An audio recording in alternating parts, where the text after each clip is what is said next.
नाज़रीन आदाब, आप देख रहे हैं INN चैनल। मैं हूं शेख अहमद अली। आज की ख़ास बात में हम देखेंगे कई अहम कौमी और बैनुल अक़वामी खबरें।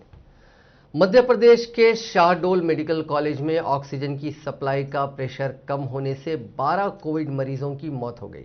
सभी ICU में भर्ती थे। ये वाक़या पिछली रात 12 बजे का है। ऑक्सीजन कम होते ही मरीज तड़पने लगे। इसके बाद अस्पताल में हड़कंप मच गया। ऑक्सीजन सिलेंडरों के इंतजाम के लिए अफरा तफरी मच गई। मेडिकल इंतजामिया ऑक्सीजन की सप्लाई का प्रेशर बढ़ाने के लिए सिलेंडरों के इंतजाम में जुट गया। ऑक्सीजन की कमी वाले 12 मरीजों से पहले मेडिकल कॉलेज में ही कोरोना के 10 और मरीजों की मौत हो गई थी। इस तरह हफ्ते के रोज जुमला 22 मरीजों की सिर्फ ऑक्सीजन की सप्लाई ना होने की वजह से जान गई। ऑक्सीजन की कमी के बाद कई मरीजों को ऑक्सीजन मास्क हाथ से दबाना पड़ा। मरीजों को लग रहा था कि शायद सही तरह से दबाने से ऑक्सीजन आ जाएगा। मामले में पहले मेडिकल कॉलेज के डीन डॉक्टर मिलिंद शिरालकर ने 6 मौतों की तस्दीक की थी। इसकी थोड़ी देर बाद ही ऊपर कलेक्टर आप्रति वर्मा ने 12 मौतें होने की जानकारी दी। इस वाक़े के बाद मरीजों ने दिन में कमिश्नर राजीव शर्मा के दौरे पर भी सवाल उठाया। वो हफ्ते के रोज ही कोविड-19 सेंटर का इंस्पेक्शन करने पहुंचे थे। इस दौरान उन्होंने साफ सफाई और बाकी इंतजामात को चाक चौबंद करने की बात कही थी। इंस्पेक्शन के दौरान उनके साथ मेडिकल के डीन के अलावा कलेक्टर डॉक्टर सत्येंद्र सिंह, अपर कलेक्टर अप्रीत वर्मा समेत वर्मा के अलावा कई ओहदेदार और डॉक्टर्स मौजूद थे। साबिक वजीर आला कमलनाथ ने शिवराज हुकूमत पर जमकर निशाना साधा। उन्होंने सोशल मीडिया पर लिखा कि अब शहडोल में ऑक्सीजन की कमी से मौतों की बेहद अफसोसनाक खबर मिली है। भोपाल, इंदौर, उज्जैन, सागर, जबलपुर, खंडवा, खरगोन में ऑक्सीजन की कमी से मौतें होने के बाद भी हुकूमत नहीं जागी। आखिर कब तक रियासत में ऑक्सीजन की कमी से यूं ही अमवात होती रहेंगी। कोरोना मरीजों की वजह से बड़ी मांग और मुल्क भर में ऑक्सीजन की कमी दूर करने के लिए रेलवेज ऑक्सीजन एक्सप्रेस चलाएगी। वजीर रेल पीयूष गोयल ने सोशल मीडिया पर बताया कि ट्रेनों से मुल्क भर में लिक्विड मेडिकल ऑक्सीजन और ऑक्सीजन सिलेंडर डिलीवर किए जाएंगे। जल्द ही इन ट्रेनों को चलाया जाएगा। मध्य प्रदेश और महाराष्ट्र हुकूमत ने रेलवे से लिक्विड मेडिकल ऑक्सीजन का ट्रांसपोर्ट करने के इम्कानात पर गौर करने को कहा था। इसके बाद रेलवेज ने लिक्विड ऑक्सीजन के ट्रांसपोर्टेशन की तकनीकी दिक्कतों के बारे में पता लगाया। सारी चीज़ें तय होने के बाद फैसला लिया गया कि मालगाड़ी की खाली बोगियों पर ऑक्सीजन टैंकर भेजे जाएंगे। इस मुद्दे पर 17 अप्रैल को रेलवे बोर्ड के ओहदेदारों, स्टेट ट्रांसपोर्ट कमिश्नर्स और इंडस्ट्री के नुमाइंदों के बीच मीटिंग हुई। इसमें जोनल रेलवे को अहकाम दिए गए हैं कि ट्रेलर मंगाने और उन्हें वापस लोड करने में तेजी दिखाई जाए। इसके लिए वाइजैग, अंगुल और भिलाई में रैंप लगाए जाएंगे। मुंबई के कलाम्बोली में बने रैंप को और मजबूत बनाया जाएगा। ओहदेदारों ने बताया कि महाराष्ट्र से ऑक्सीजन लेने के लिए खाली टैंकर पीर के रोज विशाखापट्टनम, जमशेदपुर, राउरकेला और बोकारो भेजे जाएंगे। इससे अगले कुछ दिनों में ऑक्सीजन एक्सप्रेस शुरू होने की उम्मीद है। इससे हम जहां भी मांग है वहां ऑक्सीजन भेज पाएंगे। ऑक्सीजन एक्सप्रेस को तेजी से चलाने के लिए ग्रीन कॉरिडोर बनाया जा रहा है।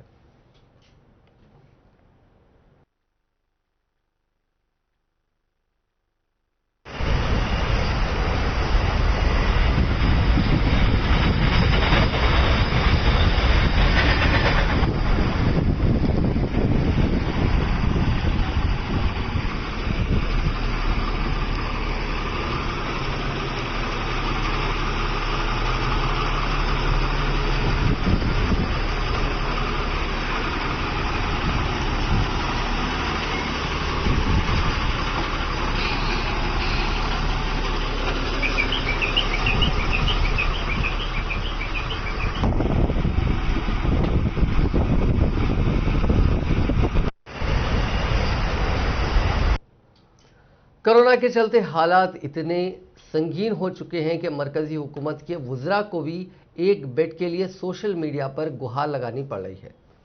मरकजी वजीर जनरल वीके सिंह ने इतवार के रोज अपनी पोस्ट के जरिए गाजियाबाद के डीएम से एक बेड मुहैया कराने की अपील की।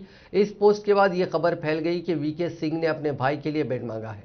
हालांकि बाद में सिंह ने वाजे किया कि उन्होंने अपने भाई के लिए नहीं बल्कि किसी और के लिए बेड के इंतजाम करने को कहा था।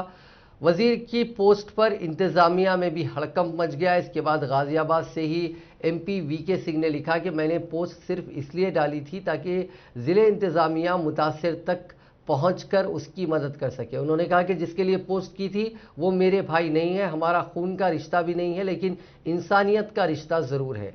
मुझे लगता है कि ये तरीका कुछ लोगों को रास नहीं आया। इसके बाद उन्होंने उस पोस्ट को अपने ट्विटर अकाउंट से डिलीट कर दिया। वीके सिंह की पोस्ट के कुछ देर बाद उनके खिलाफ इंतखाब लड़ चुकी कांग्रेस कायद डॉली शर्मा ने कहा कि जिस मरीज के लिए बेड का इंतजाम करने को कहा गया था उसे हापुड़ के अस्पताल में भर्ती कराया गया है। उत्तर प्रदेश में वीकेंड लॉकडाउन लागू है जो पीर की सुबह 7 बजे तक चलेगा। इस बीच बहस यह है कि हुकूमत लॉकडाउन का वक्त और बढ़ा सकती है। रियासत के वजीर सेहत जयप्रताप सिंह ने इतवार के रोज कहा कि हमारी जो वर्चुअल मीटिंग होती है वो उस मीटिंग में इस पर कोई फैसला लिया जाएगा। वजीर आजम नरेंद्र मोदी ने आज अपने पार्लिमानी हल्के वाराणसी में कोरोना की वबा से पैदा हालात का जायजा लिया और कोरोना से बचाव के एहतियाती इक़दामात और 45 साल से ज्यादा उम्र वालों की टीकाकारी की जरूरत पर जोर दिया। वजीर आजम ने इतवार को वीडियो कॉन्फ्रेंसिंग के जरिए से मीटिंग में हिस्सा लिया और कोरोना से बचाव और कोरोना मुतासरा मरीजों के मुकम्मल इलाज के लिए टेस्टिंग, बेड, दवाइयाँ, वैक्सीन और तिब्बी एहलकारों की ज़रूरत वगैरह की मालूमात ली। उन्होंने अवाम को हर मुमकिन मदद फराहम करने पर अफसरों को हिदायत दी। बातचीत के दौरान वज़ीर आज़म ने इस बात पर ख़ास तौर पर जोर दिया कि 2 गज की दूरी, मास्क है ज़रूरी पर अमल सभी लोगों के जरिए किया जाए। वज़ीर आज़म ने वैक्सीनेशन मुहिम की अहमियत पर जोर देते हुए कहा कि इंतज़ामिया 45 साल से ज़्यादा की उम्र के सभी लोग इस सिलसिले में बेदार रहें। कोरोना इन्फेक्शन की दूसरी लहर में मुल्क की बदहाल हालत को देखते हुए साबिक वज़ीर आज़म डॉक्टर मनमोहन सिंह ने अपनी खामोशी तोड़ी। उन्होंने वज़ीर आज़म नरेंद्र मोदी को चिट्ठी लिखकर कहा कि वैक्सीनेशन ड्राइव में तेज़ी लाई जानी चाहिए और बैरूनी कंपनियों से वैक्सीन मंगवाने के लिए एडवांस ऑर्डर देना चाहिए। 5 अहम सलाहें देते हुए मनमोहन सिंह ने कहा कि जिन वैक्सीन्स को यूरोप और अमेरिका की बड़ी हेल्थ एजेंसियों ने मंजूरी दे दी है उन्हें बिना घरेलू ट्रायल के वैक्सीनेशन ड्राइव में शामिल करना चाहिए। उन्होंने कहा कि सरकार को लोगों को बताना चाहिए कि किन वैक्सीन प्रोडक्शन को कितने डोज के ऑर्डर दिए गए हैं और अगले 6 महीने तक उनकी सप्लाई के लिए कितने ऑर्डर मंजूर किए गए। अगर हमें इन 6 महीनों के दौरान किसी तयशुदा आबादी को वैक्सीन लगानी है तो इसके लिए हमें एडवांस में ऑर्डर देने चाहिए ताकि वैक्सीन सप्लाई होने में परेशानी ना आए। हुकूमत को ये भी बताना चाहिए कि ये सब कैसे किया जाएगा और सभी रियासतों में वैक्सीन किस हिसाब से बांटी जाएगी। मरकजी हुकूमत रियासतों को 10% वैक्सीन की डिलीवरी इमरजेंसी के तौर पर कर सकती है। इसके बाद वैक्सीन की डिलीवरी होने पर आगे की सप्लाई की जाए। रियासतों को फ्रंटलाइन वर्कर्स तय करने में थोड़ी सहूलत देनी चाहिए ताकि 45 साल से कम उम्र होने पर भी उन्हें वैक्सीन लगाई जा सके। मिसाल के तौर पे हो सकता है कि टीचर्स, बस, टैक्सी, 3 व्हीलर चलाने वाले, म्युनिसिपल कॉरपोरेशन और पंचायत के में काम करने वाले लोग, वकील, इन सभी फ्रंटलाइन वर्कर्स को इन सबको रियासती हुकूमत इनको फ्रंटलाइन वर्कर्स अगर डिक्लेयर करना चाहती हो ऐसे में उन्हें 45 साल से कम उम्र होने पर भी वैक्सीन लगाई जा सके। एक और तजवीज़ उन्होंने दी कि पिछले कुछ दहाकों से हिंदुस्तान दुनिया का सबसे बड़ा वैक्सीन प्रोड्यूसर बनकर उभरा है, खासतौर पर प्राइवेट सेक्टर में। इसकी वजह से हुकूमत की जानिब से अपनाई गई पॉलिसी क्या है? इस इमरजेंसी के हालात में हुकूमत को वैक्सीन प्रोड्यूसर्स को प्रोडक्शन बढ़ाने के लिए सहूलतें और रियायतें देनी चाहिए। बंगाल में लगातार इंतखाबी तशहीर कर रहे वज़ीर आज़म नरेंद्र मोदी ने गुज़िश्ता रोज़ कोरोना वायरस के ताल्लुक से एक आला सतही इजलास तलब किया था। कांग्रेस के सीनियर लीडर पी चिदम्बरम ने उसी पर तंज किया। चिदम्बरम ने मुल्क की तिब्बी खिदमात की सूरत हाल के हवाले से वज़ीर सेहत डॉक्टर हर्षवर्धन को भी हदफ तनकीद बनाते हुए उनके दावों पर सवाल उठाए। चिदम्बरम ने ट्वीट किया कि नो वैक्सीन का बोर्ड बेशतर अस्पतालों के दरवाजों पर लटक रहा है। मरकजी वज़ीर सेहत हर्षवर्धन का दावा है कि टीकों की फराहमी में कोई कमी नहीं है। वजीर पर यकीन करें तो वैक्सीन, ऑक्सीजन, रेमडेसिविर, अस्पताल के बेड, डॉक्टरों और नर्सों की कमी नहीं है, सिर्फ मरीजों की कमी है। उन्होंने लिखा कि कोविड के लिए थोड़ा वक्त देने के लिए पीएम मोदी का शुक्रिया, जो मगरबी बंगाल में फौरी जंग जीतकर बीजेपी का साम्राज्य कायम करने में मसरूफ है। ख्याल रहे कि मुल्क में हर रोज कायम हो रहे कोरोना के नए रिकॉर्ड के दरमियान वज़ीर आज़म मोदी ने एक आला सतही इजलास तलब किया था। इजलास के दौरान वज़ीर आज़म ने वेंटिलेटर्स, ऑक्सीजन और अद्वियात की फराहमी का जायजा लिया था। आम आदमी पार्टी के उत्तर प्रदेश इंचार्ज और राज्यसभा मेंबर संजय सिंह ने कोरोना के खिलाफ मुकाबले पर उत्तर प्रदेश की योगी आदित्यनाथ हुकूमत के साथ साथ वजीर आजम नरेंद्र मोदी और वजीर दाखिला अमित शाह को भी निशाना बनाया। उन्होंने कहा कि पूरा मुल्क कोरोना से कराह रहा है और वजीर आजम और वजीर दाखिला लोगों को अफसरदा हालात में छोड़कर गायब है। आवाम से ज्यादा इंतखाबात की फिक्र है। संजय सिंह यूपी की सूरत हाल पर फिक्र का इजहार करते हुए कहा कि यहां अस्पतालों में मरीजों के लिए कोई जगह नहीं है। उनके अहले खाना ऑक्सीजन, बिस्तरों और दवाइयों के लिए ठोकरें खा रहे हैं। मरीज इलाज के बगैर ही दम तोड़ रहे हैं, लेकिन योगी हुकूमत निजाम को बेहतर बनाने के बजाय सच को छुपाने की कोशिश कर रही है।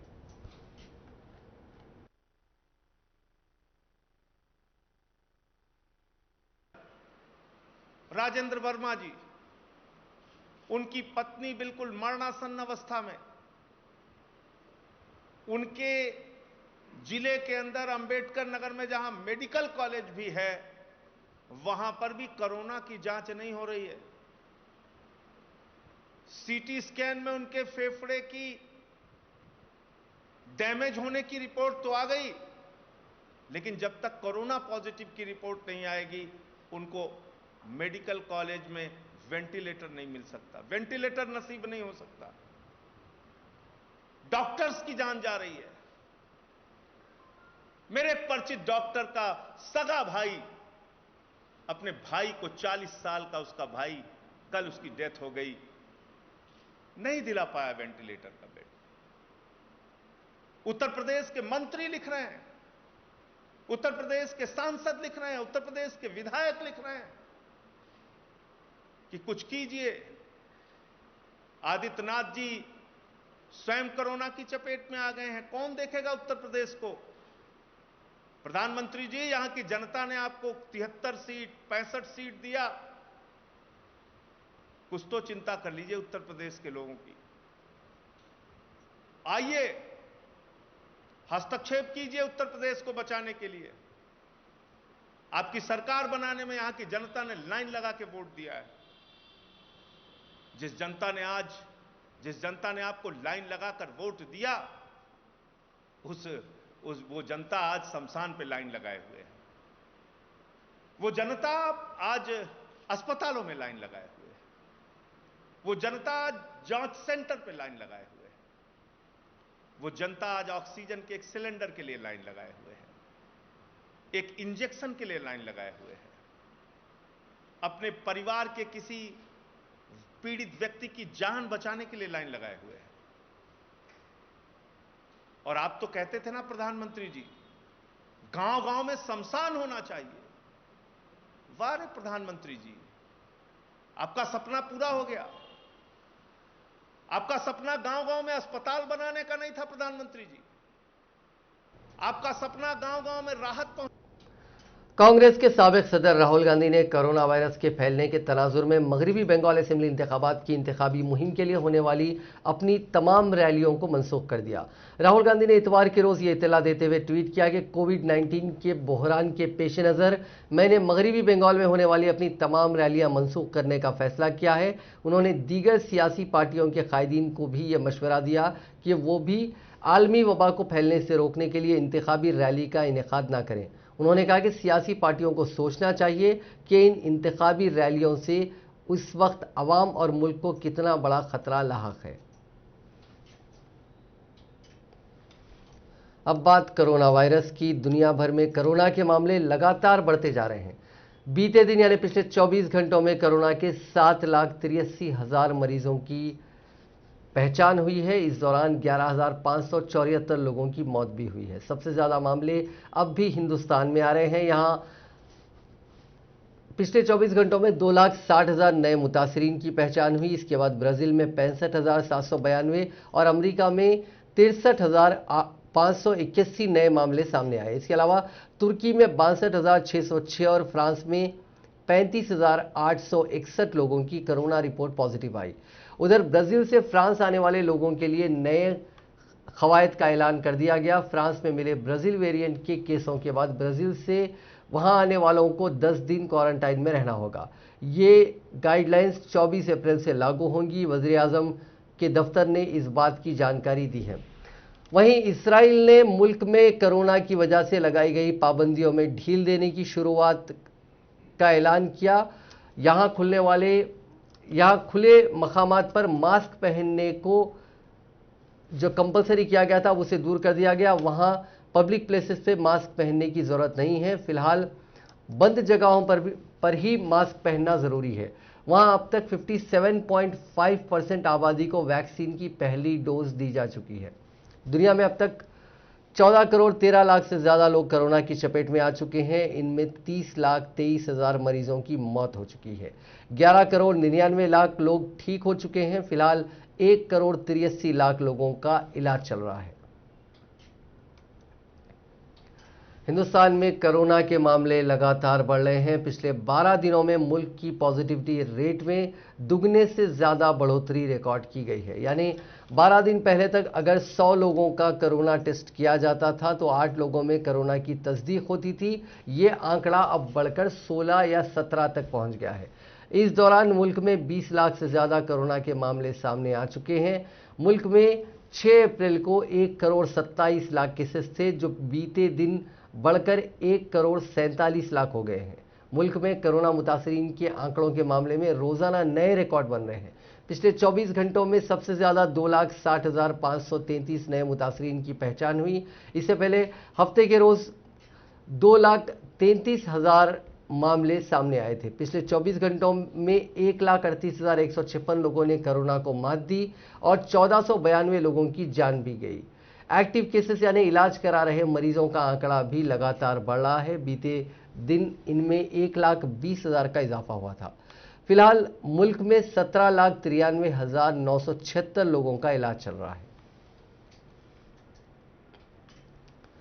तेलंगाना में गुज़िश्ता 24 घंटों के दौरान कोरोना के 5,093 मामला दर्ज किए गए। महकमे सेहत के अहदेदारों ने इतवार को यह बात बताई। गुज़िश्ता 24 घंटों के दौरान तेलंगाना में 15 अमवात भी हुई है, जिसके बाद रियासत में अमवात की तादाद बढ़कर 1824 हो गई है। अमवात की शरह कौमी औसत 1.2% के बरखिलाफ 0.51% ही है। ज़्यादा से ज़्यादा केसेस रियासती दारुल हुकूमत हैदराबाद और उसके अतराफ के इलाकों में दर्ज किए जा रहे हैं। ग्रेटर हैदराबाद म्यूनिसिपल कॉरपोरेशन के इलाके में कोरोना के 743 नए मामला दर्ज किए गए, जबकि इससे मुतसिल अजला मेडचल, मलकाजगिरी और रंगारेड्डी में बिलतरतीब 488 और 407 और 488 नए मामला दर्ज किए गए। हुकूमतों की जबरदस्त लापरवाही की वजह से कुंभ मेले में कोरोना का कहर बेकाबू होता जा रहा है। आज एक बार फिर हरिद्वार में कोरोना बम फटा, जब कोविड टेस्ट में 175 साधु संत इन्फेक्शन के शिकार पाए गए। हरिद्वार के chief medical officer SK. Jha ने अपने एक बयान में बताया कि आज कुंभ मेले में हिस्सा लेने वाले 175 साधुओं को कोरोना टेस्ट में पॉजिटिव पाया गया। अब तक कुंभ में आए 229 साधुओं का कोरोना टेस्ट पॉजिटिव आ चुका है। यहाँ काबिल जिक्र है कि तादाद सिर्फ उन साधु संतों की है जो कुंभ में शामिल हुए, लेकिन हरिद्वार में मौजूद साधु संतों की कोरोना पॉजिटिव रिपोर्ट देखी जाए तो ये तादाद काफ़ी ज़्यादा है। गुज़िश्ता रोज़ की बात है कि जब मुख्तलिफ अखाड़ों के 78 पॉजिटिव केसेस मिले थे, जिनमें सिर्फ निरंजनी अखाड़े के ही 22 साधु शामिल हैं। गौर करने वाली बात यह है कि निरंजनी अखाड़े में हज़ारों साधु संत हैं, जिनमें से कुछ दर्जन साधुओं का ही कोविड टेस्ट कराया गया। बताया जाता है कि कुंभ में शामिल हुए कई दीगर अखाड़ों में भी कोरोना इन्फेक्शन के केसेस मिले हैं। हरिद्वार जिले के chief medical officer doctor S K. Jha ने गुज़िश्ता रोज़ बताया कि 24 घंटे में पूरे जिले में 592 साधु संत इन्फेक्शन के शिकार मिले। यहां तक कि मेला कंट्रोल रूम में बावर्ची समेत 6 लोग इन्फेक्शन की जद में बताए गए, जिससे एक हंगामा बर्पा हो गया। मेडिकल ऑफिसर के मुताबिक हफ्ते के रोज से कुंभ में आए अखाड़ों की कोविड जांच में तेजी लाई जाएगी। इसके लिए महकमे सेहत की इजाफी टीम्स भी लगाई जाएंगी। अलाहाबादी हरिद्वार के जिले मजिस्ट्रेट सी रविशंकर और मेला अफसर ने मेले की रिपोर्टिंग करने पहुंचे सभी मीडिया अहलकारों से भी अपनी जांच कराने की अपील की है। इस दरमियान मुल्क में खौफनाक सूरत हाल इख्तियार कर रहे कोरोना इन्फेक्शन को देखते हुए कुंभ मेले के इनेकाद पर सवाल उठाते हुए सुप्रीम कोर्ट में एक अर्जी दाखिल कर दी गई है। अर्जी में कोरोना के हालात का तस्करा करते हुए मुतालबा किया गया कि अदालत फौरन मरकजी हुकूमत, उत्तराखंड हुकूमत और नेशनल डिजास्टर मैनेजमेंट अथॉरिटी को हुक्म दे कि वो जल्द से जल्द हरिद्वार कुंभ में जमा लोगों की भीड़ को हटाने की हिदायत जारी करे।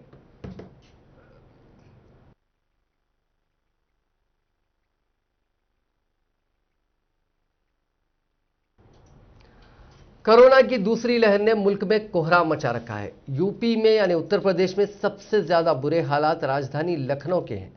वहां पर हर दिन कसीर तादाद में अमवात हो रही हैं। यूपी में कोरोना 20 से 25 अप्रैल के दरमियान अपने उरूज पर होगा। इस बात का इम्कान आईआईटी के प्रोफेसर मनिंदर अग्रवाल ने जाहिर किया। उन्होंने बताया कि यूपी में रोजाना 10,000 इन्फेक्शन वाले मरीजों के औसत से 20 से 25 अप्रैल तक कोरोना वायरस का इन्फेक्शन अपने उरूज पर रहने वाला है। इसके बाद से ग्राफ फिर से नीचे की तरफ बढ़ना शुरू हो जाएगा। उन्होंने इस तहकीक को ट्विटर अकाउंट पर भी शेयर किया।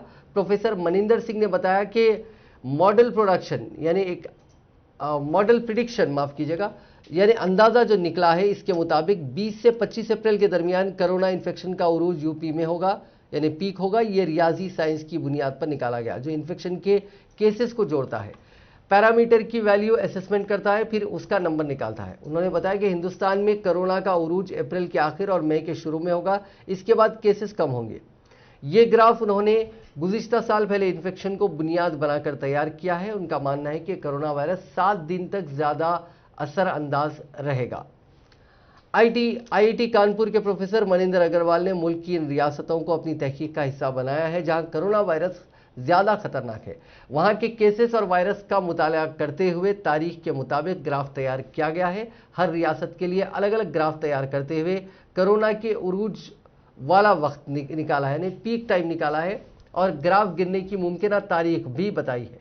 प्रोफेसर अग्रवाल की तहकीक को अगर सच माने तो यूपी में रोजाना 10,000 कोरोना मुतासिर मरीजों की औसत से 25 अप्रैल तक कोरोना वायरस का इन्फेक्शन अपने उरूज पर रहने वाला है। इसके बाद से ग्राफ फिर से गिरना शुरू हो जाएगा। वायरस का फैलाव 7 दिनों तक सबसे ज्यादा रहेगा और फिर धीरे धीरे केसेस की तादाद कम होनी शुरू हो जाएगी।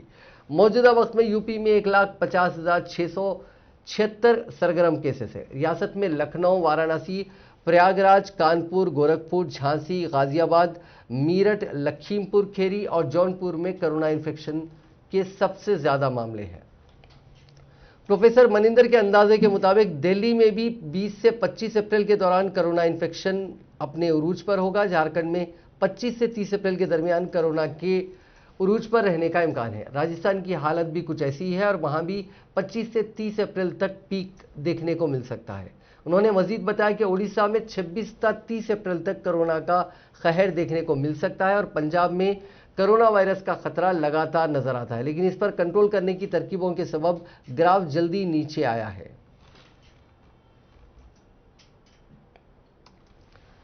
कोरोना वायरस ने एक बार फिर सबकी मुश्किलें बढ़ा दी हैं। कोरोना का नया रूप बहुत खतरनाक है और जरा सी लापरवाही इस वबा को न्योता देने की तरह है। इस बार हाथ धोने, मास्क लगाने और सोशल डिस्टेंसिंग के साथ साथ आपको खाने पीने पर भी बहुत ध्यान देने की जरूरत है, क्योंकि अच्छी डाइट से ही इम्यून सिस्टम मजबूत होगा और आप खुद को कोरोना से बचा पाएंगे।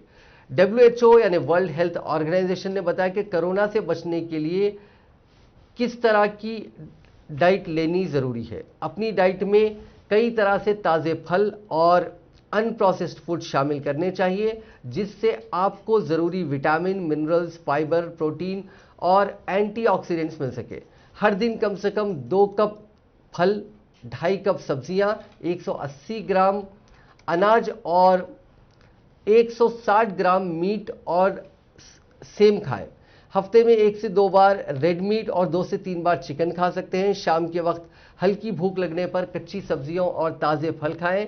सब्जियों को ज़्यादा पकाकर ना खाएं, वरना इसके ज़रूरी जो इंग्रेडिएंट न्यूट्रिएंट्स होते हैं वो ख़त्म हो जाएंगे। अगर आप डिब्बाबंद फल या सब्जियां खरीदते हैं तो ध्यान रखें कि उनके नमक और शक्कर ज़्यादा ना हो।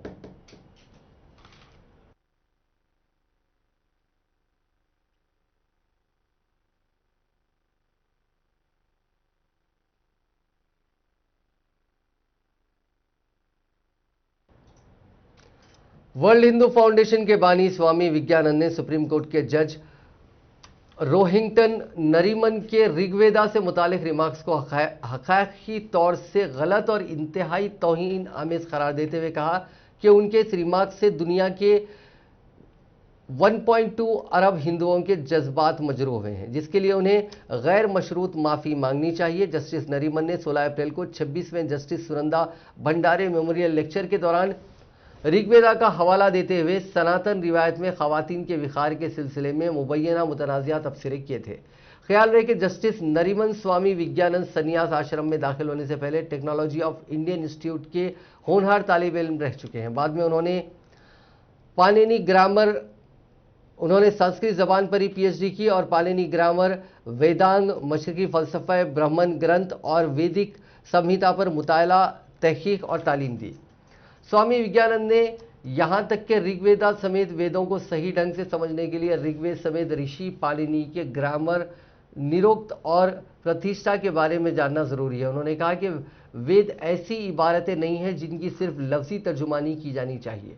वेदों को समझने के लिए वैदिक संस्कृत का ज्ञान लाजमी है और वैदिक संस्कृत जदीद संस्कृत से कई मानों में मुख्तलिफ है। एक और चीज़ को समझना बहुत ज़रूरी है कि वेद तो सिर्फ मंत्र है, यानी मंत्र संहिता कोड है, और पाणिनि ग्रामर है, और ब्राह्मण की इसमें मुकम्मल जानकारी के बगैर इसे समझना नामुमकिन है। शोरीज़दा अफगानिस्तान के सूबे नंगरहार में मुसल्लह अफराद ने मस्जिद में फायरिंग करके एक ही कुंबे के 8 अफराद को मौत के घाट उतार दिया। अफगान मीडिया के मुताबिक जलालाबाद में मस्जिद के अंदर नामालूम मुसल्लह अफराद ने घुसकर अंधाधुंध फायरिंग शुरू कर दी, जिसके नतीजे में 8 अफराद हलाक हो गए। वाक़े के बाद सिक्योरिटी फोर्सेस की बड़ी तादाद ने इलाके को घेरे में लेकर सर्च ऑपरेशन शुरू कर दिया। पिछले दिनों हुए तशद्दुद के लिए जिम्मेदार तंजीम तहरीक लब्बैक पाकिस्तान टीएलपी पर सख्ती दिखाना इमरान खान हुकूमत को भारी पड़ गया। लाहौर में इतवार की दोपहर जब सिक्योरिटी फोर्सेस इस तंजीम के धरने को ख़त्म करने पहुंचे तो इन इंतहा पसंदों ने उन पर हमला कर दिया। इस वाक़े में 3 लोगों के मारे जाने की खबर है। हालांकि ये तादाद काफ़ी ज़्यादा होने का इम्कान है, क्योंकि जो फंडामेंटलिस्ट हैं, ये जो इंतहा पसंद है और सिक्योरिटी फोर्सेस है, उनके बीच काफ़ी देर तक फायरिंग हुई। डॉन न्यूज़ के मुताबिक टीएलपी के लोगों ने कई पुलिस अहलकारों को कैदी भी बना लिया है और उन्हें काफ़ी टॉर्चर किया गया। एक डीएसपी की हालत तशवीशनाक बताई गई। ये पुलिस अफसर खबर लिखे जाने तक टीएलपी के कब्जे में था। एक न्यूज़ एजेंसी के मुताबिक लाहौर में करीब 1 हफ्ते से टीएलपी के हज़ारों कारकुन धरने पर बैठे थे। उनकी वजह से शहर के अहम रास्ते ब्लॉक हो गए हैं। तंजीम को इमरान हुकूमत बैन कर चुकी है। इतवार की दोपहर पुलिस और रेंजर्स इस ब्लॉकेट को हटाने और धरने को ख़त्म कराने पहुंचे। सिक्योरिटी का फोर्स का इस्तेमाल किए जाने पर टीएलपी के कारकुन भड़क गए और पुलिस से भिड़ गए।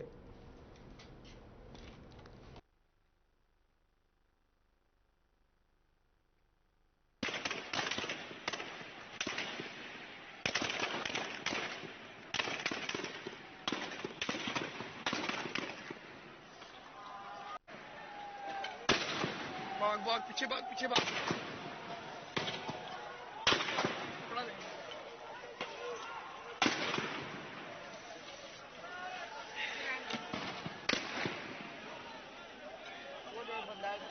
अब जंग पास करो।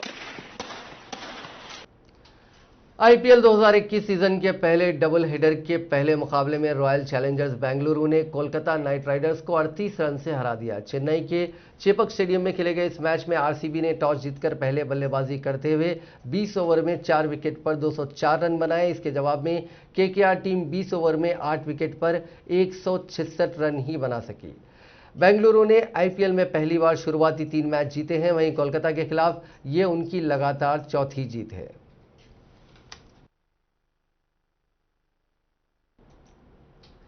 नाज़रीन, आज की खास बात में बस इतना ही। आपसे कल मुलाकात होगी नई खबरों के साथ, नए एनालिसिस के साथ। फिलहाल दीजिए इजाजत। खुदा हाफिज।